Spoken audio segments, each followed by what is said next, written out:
Kia ora, welcome to Canterbury Live. It is Wednesday, 2nd of July. Well, let's go back in time on this day to 1966, Strangers in the Night. Do you remember that song? Frank Sinatra, what a man. Well, it reached #1 for 3 weeks in the UK. Sinatra's recording won him the Grammy Award for Best Male Pop Vocal Performance and the Grammy Award for Record of the Year. And now, he did have a big year in 1966 as he married actress Mia Farrow. She was 29 years his junior. Now, the marriage only lasted 2 years, and she put it down to the fact that she was quite immature at the time, but they still remained very good friends up until Frank passed on. Now, next up, you may not recognise the lady, but you probably recognise the legacy. That is Imelda Marcos, and she is 85 today. She, of course, is the widow of former Philippine President Ferdinand Marcos, and she's remembered as a symbol of excess during her husband's 20-year rule because of her compulsion for shoes. She had a lavish collection of over 3,000 pairs, which now lie partly in the National Museum of the Philippines, and one of her quotes really sums her up quite nicely. Here we are. I was born ostentatious. They will list my name in the dictionary someday. They will use Imeldific to mean ostentatious extravagance. Well, says it all really. Now, who doesn't love a wedding? Well, today, Albert II, Prince of Monaco, married commoner Charlene Whitstock, South African swimmer she was. It took place in over 2 days, the 1st and 2nd of July. At the Prince's Palace of Monaco. It was described as the biggest party in 55 years. They say it was bigger than his parents, Rainier III and Grace Kelly, that beautiful film siren. And congratulations to them both as they are expecting their first child at the end of the year. Well, coming up on today's show, we head out to Rangiora. Bit of a sad day for one dog, but we'll learn more about that. And we have wild spirits, and as well as we're going to find out about how we should feel good to look good. But first up, the SPCA are a very, very important part of our community and sort of the unsung hero most of the time. They speak for those that cannot speak. And I'm very happy to be joined by two happy people. First, Barry, or I like to call him Bazza, the CEO of SPCA Canterbury. How are you? I'm very well, thank you. And Leslie Douglas, who's the op shop manager of the SPCA in Canterbury. Welcome to you both. Thank you. First up, before we get into the op shop, SPCA, how is it heading at the moment, Barry? We're very busy, and I think it's a reflection of post-earthquake Christchurch at the moment. We're seeing a lot more, unfortunately, a lot more abandoned animals, particularly dogs. So that's keeping us really, really busy trying to find new homes for them. And inspectors also are seeing an increase in animal welfare complaints, and we've just taken on a 4th inspector to help with that demand. So very, very busy time, and a sad time in some regards, but in the other end of that, the happy thing is that we are finding homes for the animals, which is great. That's the good feels good stories. Yeah. So how do you get the referral? Like, the inspectors are out and about. Are they roaming out and about, or do they wait for a phone call? Generally, we get a complaint from a member of the public, which we then respond to, and that keeps them really, really active. So we deal with around 600 complaints a year, and out of that can fall a number of prosecutions. A lot of it, though, is education, so just having a conversation with a pet owner, or in more serious situations, giving them a warning. But at the end of the day, we're there for the animal to make sure the animal gets vet treatment, gets cared for, and taking an animal away is the last resort. Good. And talking of that, though, as far as convictions, I mean, it must be harrowing for some of your staff, your team, of the stories that they come across. Yeah, it is. It's very sad, and the inspectors need a lot of resilience, and they need to be able to switch off at night, which can be hard sometimes. So they do see some shocking things, and I guess can be quite disturbing. But they're a very tight team. They operate really well together, and they support each other really well.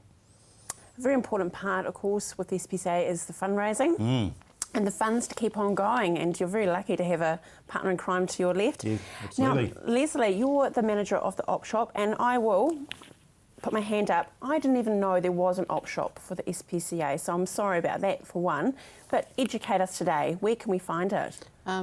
656 Ferry Road, and very shortly 205 Hills Road in Shirley.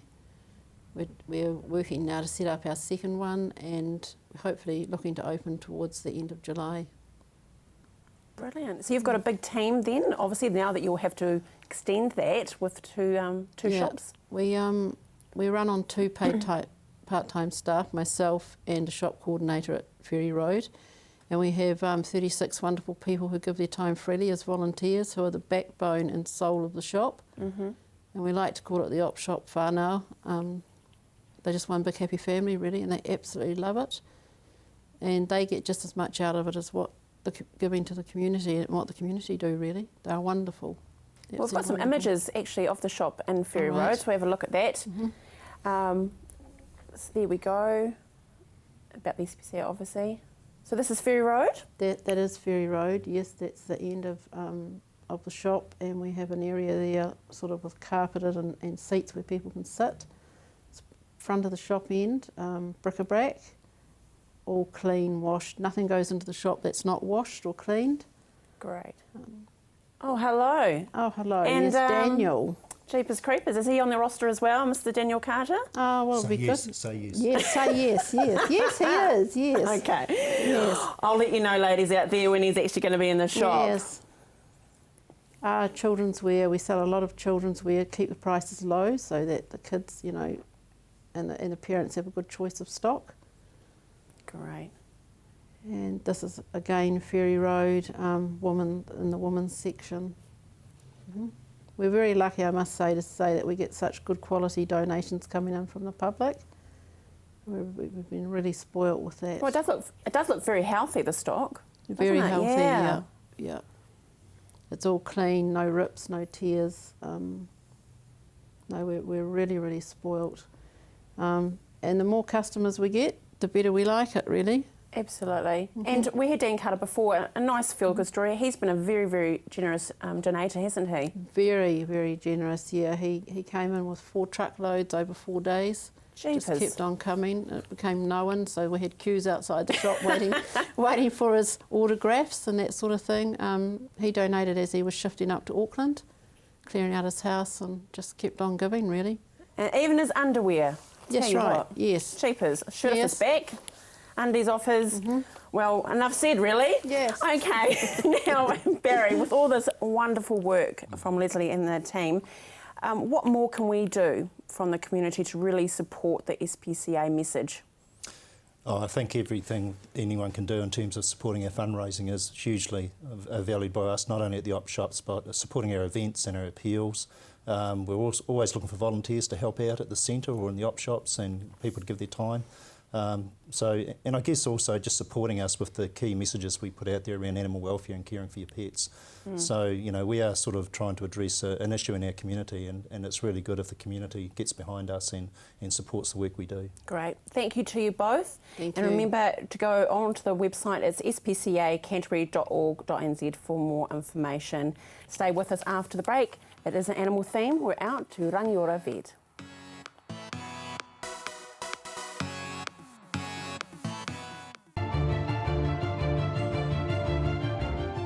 I'm Chris Lynch. Join me for CTV's new current affairs show Lynched every Monday at 8:30 right here on CTV, where I talk to the decision makers and those responsible for running our city. My son's helped me greatly with my independence now that I've got more mobility. Mum, I've been looking into stand assist chairs from More Mobility. They recline back with a footrest, then when you want to get out of them, they stand you up.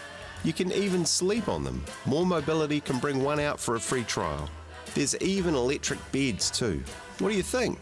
For more range and more expert advice, see More Mobility, corner Clarence and Princess Streets off Blenheim Road.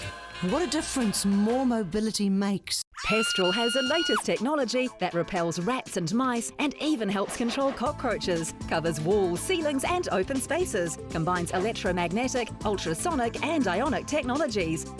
Harmless to pets and people, just plug it in.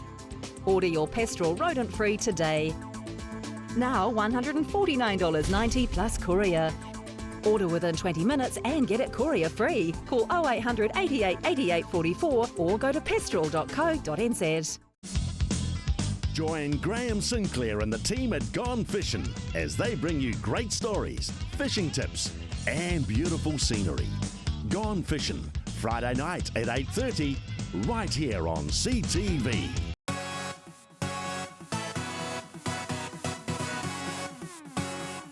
Welcome back to Canterbury Live. Now, if you are looking for a new vet, then Rangiora Vet is the one to go to. Today, we meet a very special dog, Max.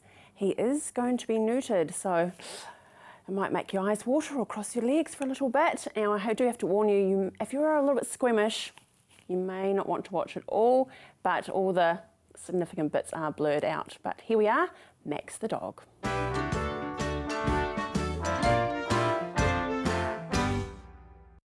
Today at the Rangiora Vet Centre, Max is in to be neutered. Sophie talks us through the process.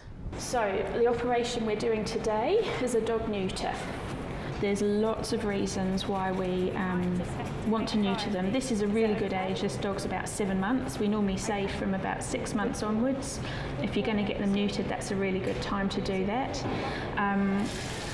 If they're going to breed from the dog, that's the one situation where we say it's okay, just, you know, obviously let them do their job that they need to do as a stud dog, and then think about neutering them after that. If you don't neuter your dog and it's not a stud dog, it can wander. When it smells lady dogs on heat, it can run off the property and quite often out onto a main road. That happens quite a lot, sadly. I think one of the most important things we find is that later on in life they can get a lot of prostate issues. And that's something that obviously by taking away these little testicles at an earlier age, we can help reduce the incidence of prostate problems later on in life as an older dog. The main thing is under anaesthetic is that we're monitoring his blood pressure. If that blood pressure drops, it can have effects all over the body, not to mention the brain and the kidneys. It's the pressure generated by the heart trying to pump the blood and the oxygen around the body, and because we've knocked him out and made him go to sleep, one of the biggest problems with anaesthesia is that we can drop their blood pressure, so we need to keep a really close eye on that. So we'll take him through into theatre now. First of all, we need to put a drape over our patient to hide all the other unclean bits. This is my surgical kit that I'll be using to do the surgery. So there is his testicle. There. This is all the blood vessels here. And that's the spermatic cord that wraps its way around there and runs down there. Now this bit here is just a little bit of tissue from the testicular sac, so what we're going to do is we're actually going to break that attachment, and we just use some forceps to do that. It's quite brutal, I'm afraid. We literally do just pull it off the end. It comes away nicely, and then we're just left with our blood vessels and our spermatic cord.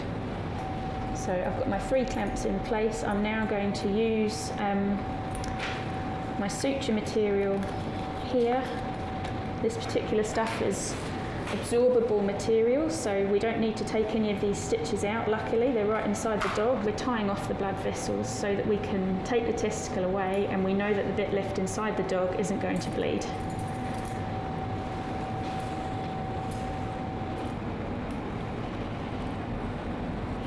So now's the moment of truth when we actually remove the testicle. I'm afraid right, there it is. Sorry, Max. This is the end of that sac, which I'm just going to let go there, make sure there's no bleeding there. And this, more importantly, this is the end with all the blood vessels and the spermatic cord. Now I'm just going to let that go gently and make sure there's no bleeding. And then we pick up the whole thing and just feed it back inside. And then we'll start on the same thing on the other side.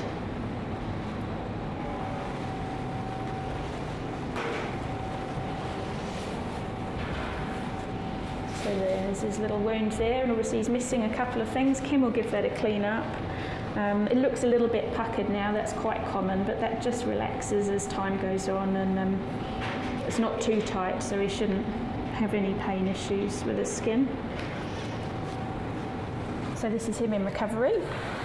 He's still obviously breathing oxygen, but the anaesthetic gas is turned off. I'll go and get him a blanket now, and we'll keep him nice and snugly warm. He's a good lad. I'll just go and grab some bandage for that. Within an hour of his operation, Max was up eating and ready to go home. Be watching next week when Morse returns for a checkup on his wounds after being involved in a catfight. What a brave dog. 2 male cameramen, eyes both watering in the studio. Well, stay with us after the break. We're looking at looking good and feeling good at the same time.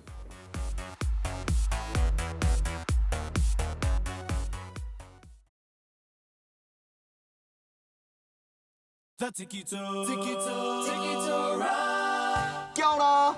Hey, my name's Victoria. And my name is Nana. Climb aboard the Tiki Tour bus and join in on all the fun. Every Saturday at 8 here on CTV. Ka kite. Enjoy the show. Right. Who drank my milk? You know I only drink soy. It's clearly got Neville on it. Wasn't me, bro. It doesn't evaporate. OK, who's got washing in the machine? Don't look at me. I don't wash. Well, that's obvious. Devon! Cut the racket out! Ah, chill out. Chill out yourself! I hate that guy. Look, guys, I think what we need here is a flat meeting. There are many ways Westpac can help you get a home of your own. Start asking. Come on down to Ferrymead Golf. Care for a game of paintball? How about some swings on the old driving range? Or on our par 3 9-hole golf course? Test your skills on the mini golf course or have a go at the airgun shooting range. Then relax at the Wow Cafe with one of our super succulent Wow Burgers. Whether you want to perfect your swing or are looking for a fun family day out, come down to Ferrymead Golf, 50 Ferrymead Park Drive, right next to the Ferrymead Heritage Park. Hi, I'm Steve and welcome to Carpet Kingdom. At Carpet Kingdom we stock a massive range of carpets and we're also the largest vinyl stockist in the South Island. And not only do we have an excellent range in store, but you can purchase our stock online. We offer free measuring quotes, we have our own installation team, we ship nationwide, so come on down and see us at Carpet Kingdom. 312 Wilsons Road in Waltham, just off Brougham Street, or visit us online at carpetkingdom.co.nz. Wild Spirits covers the biggest, most extreme sports events across the planet. Surfing to base jumping, snowboarding to motocross. This series will sure to have you on the edge of your seat. Wild Spirits, Wednesday nights at 7, CTV.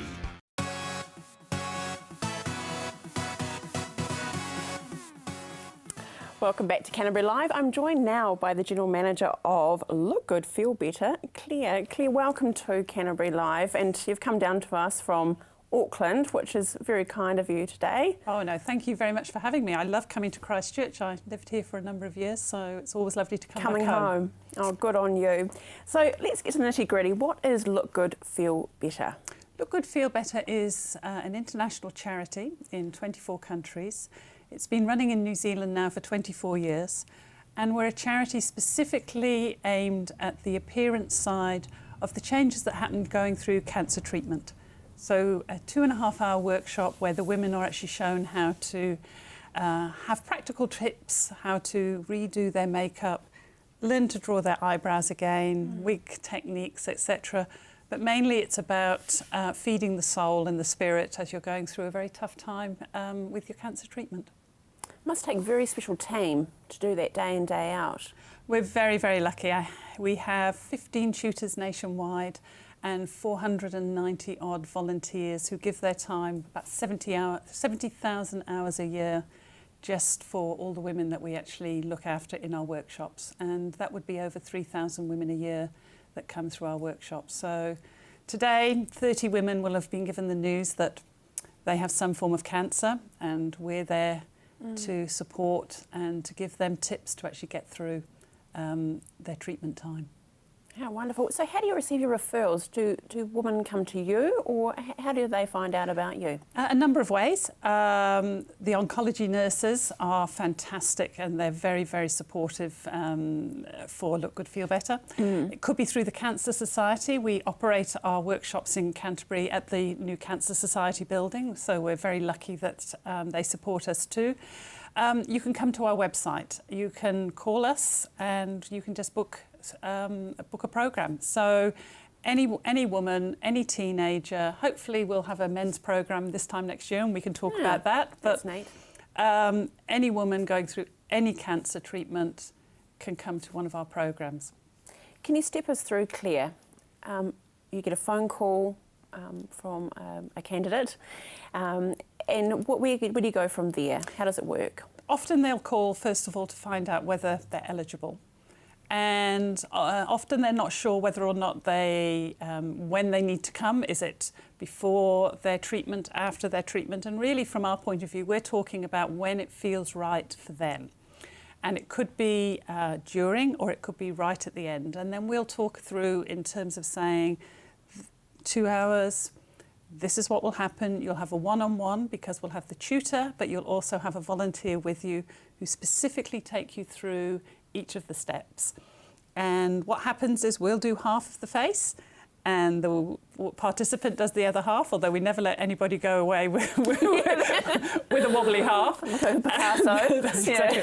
But it's a way of one-on-one being able to ask questions, check about your skin. Often if you're going through radiation or chemo, your skin changes. It can go slightly redder, it can go drier, and all of those sorts of things.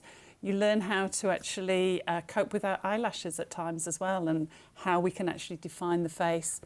We draw the eyebrows back on, and that really does help to define the features, because often what happens is you look in the mirror and you've lost your identity. Yeah. And what we do is try and bring a sense of normality and vision back as to who you are. And often that's all the women want, is to be able to feel normal again, be able to cope with the day-to-day. And that's hopefully what we do, and we bring a smile at the end of the workshop session. And I suppose it's keeping that femininity, isn't it? It is, and I think the thing is that our identity is very much who we are. And when we look in the mirror and we don't recognise ourselves, that's a tough time when you're going through tough treatment.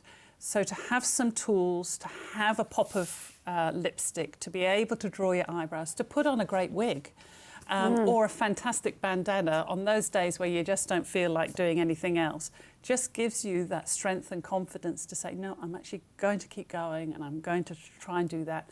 And it's the impact for the family. We get so many letters from husbands and partners who talk about the impact when they see their partner coming back, and how the whole family recognises the power that this does for their mum or their sister going through these treatments.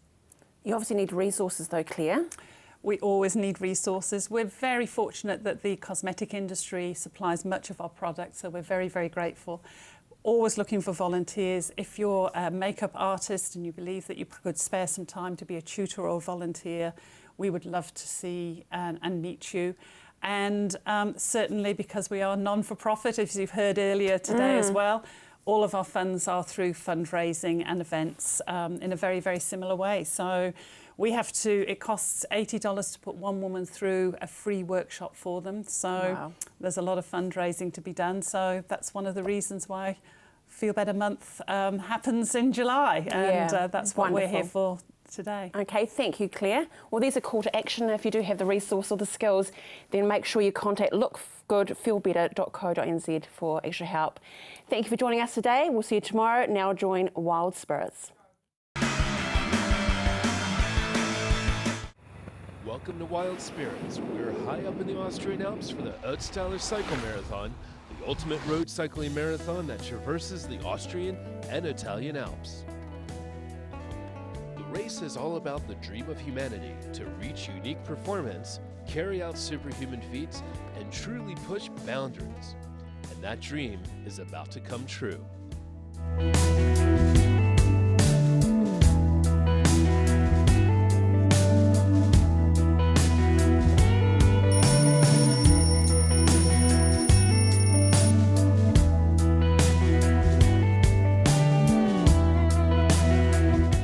Shaber is an experienced Ötztalernaut who is fulfilling his dream for the 27th time.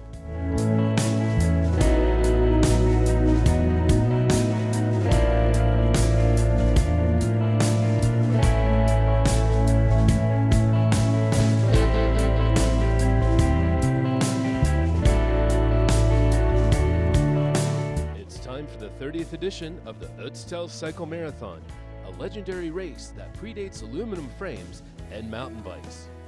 4,200 cyclists line up to take part in this very special anniversary. Cloth caps, wool stolen pullovers, and steel frames.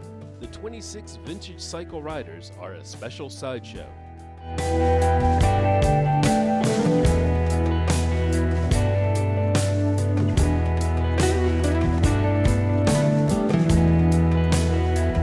Among them is Daniel Markwalder from Switzerland with a 100-year-old piece of patriotic cycling history. My bike is a century old. It's an old Swiss military bicycle and weighs 27 kilograms. Bikes these days weigh between 6 and 9 kilograms, and mine weighs 27. The big disadvantage is I only have one gear. My ratio today is 50 to 22. 50-22. Led by cycling legend Rudi Alting, the vintage class get to start ahead of the pack on their rolling antiques.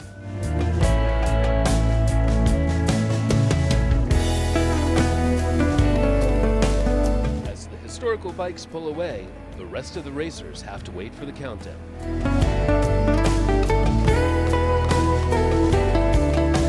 Just after dawn, the adventure gets underway for the 4,200 participants.